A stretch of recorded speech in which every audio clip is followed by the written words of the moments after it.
திரைப்பட நடிகர் சத்யராஜ் அவர்கள் ஒரு பேட்டி கொடுத்திருக்காங்க.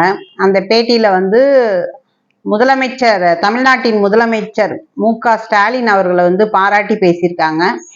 அவர் மு.க. ஸ்டாலினை பாராட்ட வேண்டிய தலைவர் தான், அதுல எந்த மாற்று கருத்துமே இல்லை. ஆனா சத்யராஜ் அவர்கள் 10 ரூபாய்க்கு நடிக்க சொன்னா 100 ரூபாய்க்கு நடிச்சு பேசியிருக்காரு.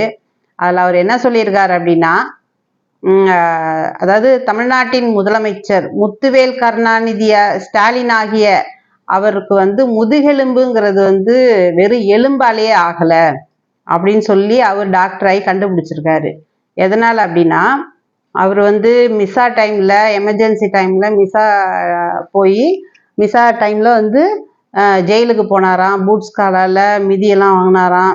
அதனால அவருடைய இடுப்பெலும்புகள் வீக்கா தான் இருக்குமா. அப்படி இருந்தும் அவருடைய முதுகெலும்பு எலும்பால மட்டுமே ஆகல. எதனால் ஆயிருக்கு அப்படின்னா, பெரியாரோடைய பகுத்தறிவு கொள்கையாலும் பேரறிஞர் அண்ணாவுடைய எதையும் தாங்கும் இதயத்தாலையும் முத்தமிழ் கலைஞர் கருணாநிதி அவருடைய நெஞ்சுக்குள் நீதி அப்படிங்கிற ஒரு 3ஐயும் மெர்ஜ் பண்ணி முதுகெலும்பு அந்த பைண்டிங்ல தான் ஆயிருக்கு அப்படின்னு சொல்லி புதுசா டாக்டர் பட்டம் பெற்ற சத்யராஜ் கண்டுபிடிச்சு சொல்லியிருக்காரு. எல்லாம் கரெக்டு தான்.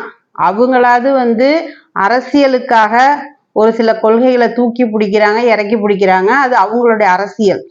நீங்க முழுக்க முழுக்க தீக்கா, அப்படித்தானே சத்யராஜ் சாரு?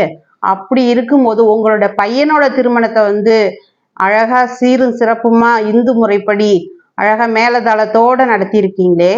ஒரு வீட்டுக்குள்ள 4 செவுத்துக்குள்ள இருக்கக்கூடிய நீங்க, உங்களோட மனைவி, நீங்க பெத்த 2 பிள்ளைங்க, அந்த 4 பேரை கூட உங்களால உங்க கொள்கையை சொல்லி கொள்கைப்படி வழி நடத்த முடியாத நீங்க ஊருக்கு உபதேசம் பண்றத நிறுத்திக்கோங்க.